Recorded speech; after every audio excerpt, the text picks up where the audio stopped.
আজকের ভিডিওটা অষ্টম শ্রেণীর জন্য এবং অষ্টম শ্রেণীর যে কবিতাটি আছে দাঁড়াও কবিতার লেখক হচ্ছেন শক্তি চট্টোপাধ্যায়। দাঁড়াও কবিতাটি আজকে আমি খুব স্বচ্ছভাবে পরিষ্কারভাবে মানে বলে দেবো এবং বুঝিয়ে দেবো যাতে কোনো অসুবিধা না হয়। ঠিক আছে? আচ্ছা, প্রথমে আসি কবিতাটির শিরোনাম প্রসঙ্গে। ঠিক আছে, কবিতাটি কি বলা হয়েছে? দাঁড়াও। তাহলে আমরা দাঁড়াও কাকে বলি? যে যাচ্ছে, রাস্তা দিয়ে হাঁটছে, ব্যস্ত, তাকে আমরা দাঁড়াও বলি। ঠিক আছে, মানে ব্যস্ত, রাস্তা দিয়ে নিজের কর্ম উদ্যোগে নিজের খেয়ালে চলেছে বা নিজের গন্তব্যের দিকে এগিয়ে চলেছে বা যাচ্ছে, নিজেকে নিয়ে ব্যস্ত আছে। ঠিক আছে, এরম একজন কাউকে আমরা দাঁড়াও বলি। এবং দাঁড়াও বলার ক্ষেত্রেও একটি বিশেষ উদ্দেশ্য থাকে। ঠিক আছে, কোনো একটা উদ্দেশ্যের কারণেই আমরা কাউকে দাঁড়াও বলি। তা কবি সেই হিসেবে কবিতাটার নাম দাঁড়াও রেখেছেন।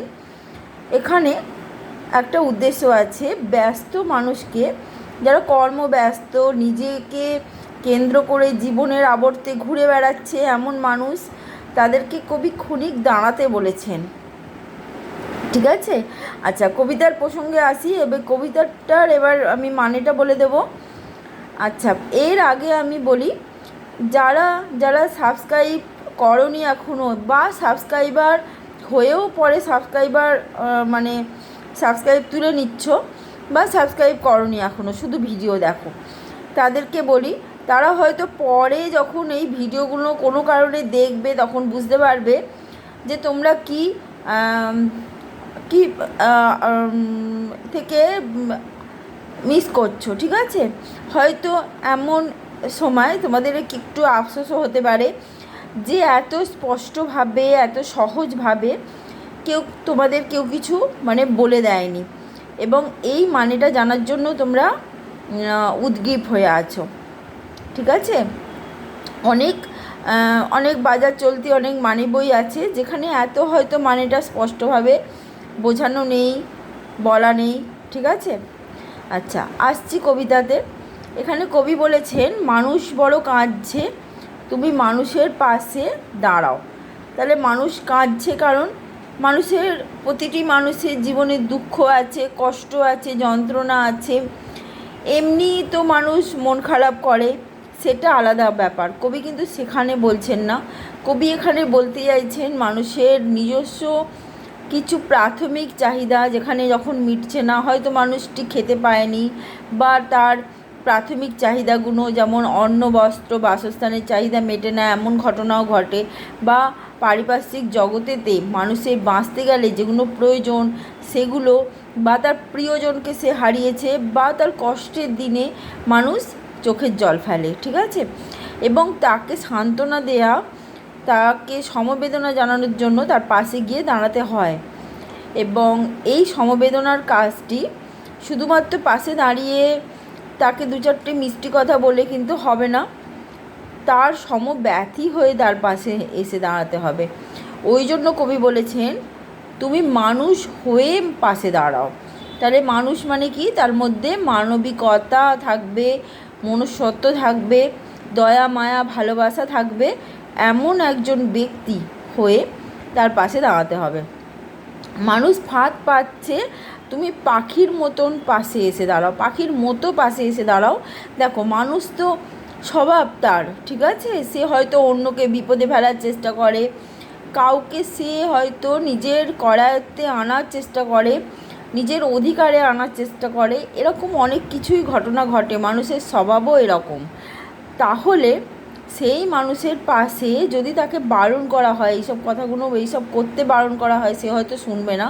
কিন্তু আমাদের প্রকৃতিতে এমন একটি প্রাণী আছে যেটা হচ্ছে পাখি, যে কখনো কারোর কোনো ক্ষতি করে না, উপরন্তু মিষ্টি গান শুনিয়ে তার যে দৈহিক সৌন্দর্য, তার যে সুন্দর একটা সুষমা রয়েছে, সেটা দেখিয়ে মানুষকে ভালো লাগা একটা অনুভূতি দান করে।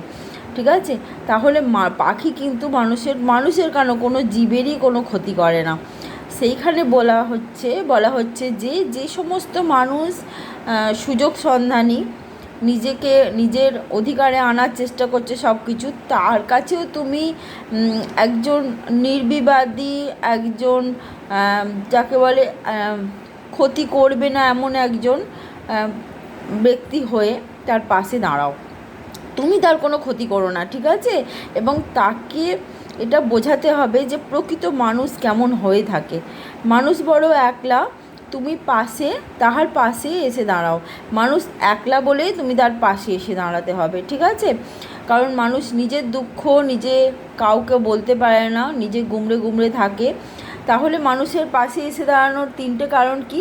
একটা হচ্ছে মানুষ খুব কাঁদছে, সেই জন্য পাশে এসে দাঁড়াতে বলেছে। মানুষ ভাত পাচ্ছে, সেই জন্যও পাখির মতন এসে দাঁড়াতে বলেছে। কারণ সে যে ভাত পাচ্ছে সে কিন্তু নিজেও জানে না অন্যের ক্ষতি করছে সে, তাই সেটা তাকে বোঝাতে গেলে এরকম পাখির মতন হয়ে দাঁড়াতে হবে তার পাশে, ঠিক আছে?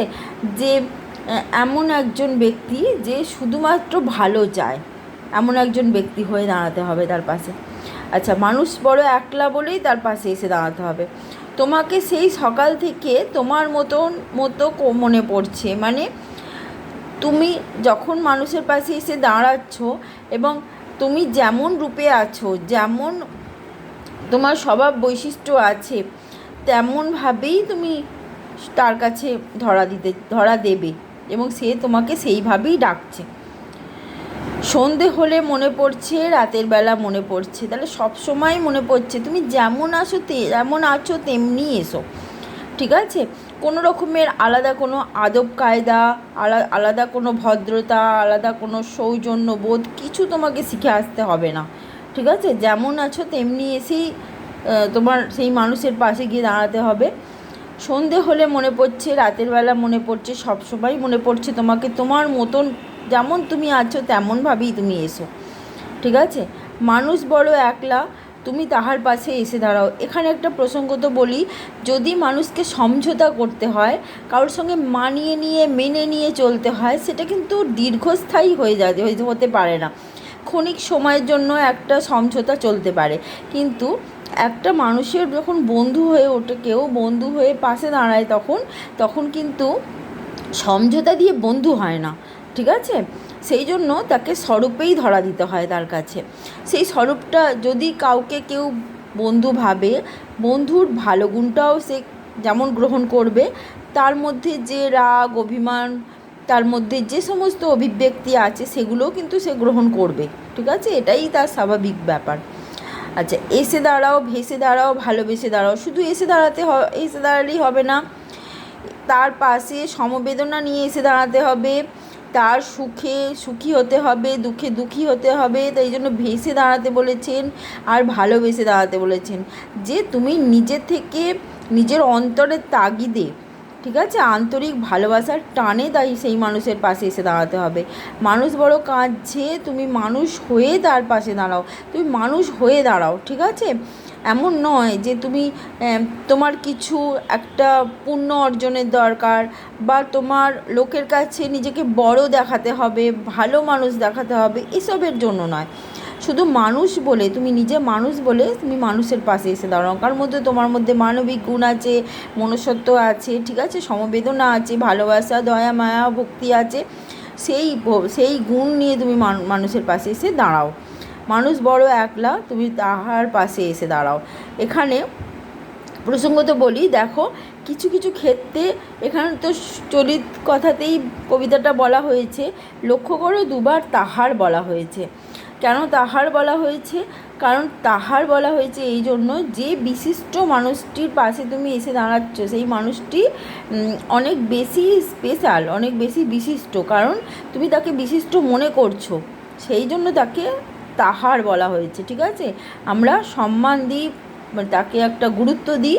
এই গুরুত্বটা দেওয়ার জন্য, বোঝানোর জন্য তার কতটা গুরুত্ব, যে মানুষ একলা সে মানুষ কতটা গুরুত্বপূর্ণ সেটা বোঝানোর জন্যই তাহার কথাটা বলা হয়েছে, ঠিক আছে? এটা হচ্ছে মানুষের গুরুত্বটা বোঝানোর জন্য। আজকে এই পর্যন্ত। ভালো লাগলে অবশ্যই কমেন্ট করো, লাইক করো, শেয়ার করে দিও, ঠিক আছে? সাবস্ক্রাইব করতে কিন্তু ভুলো না।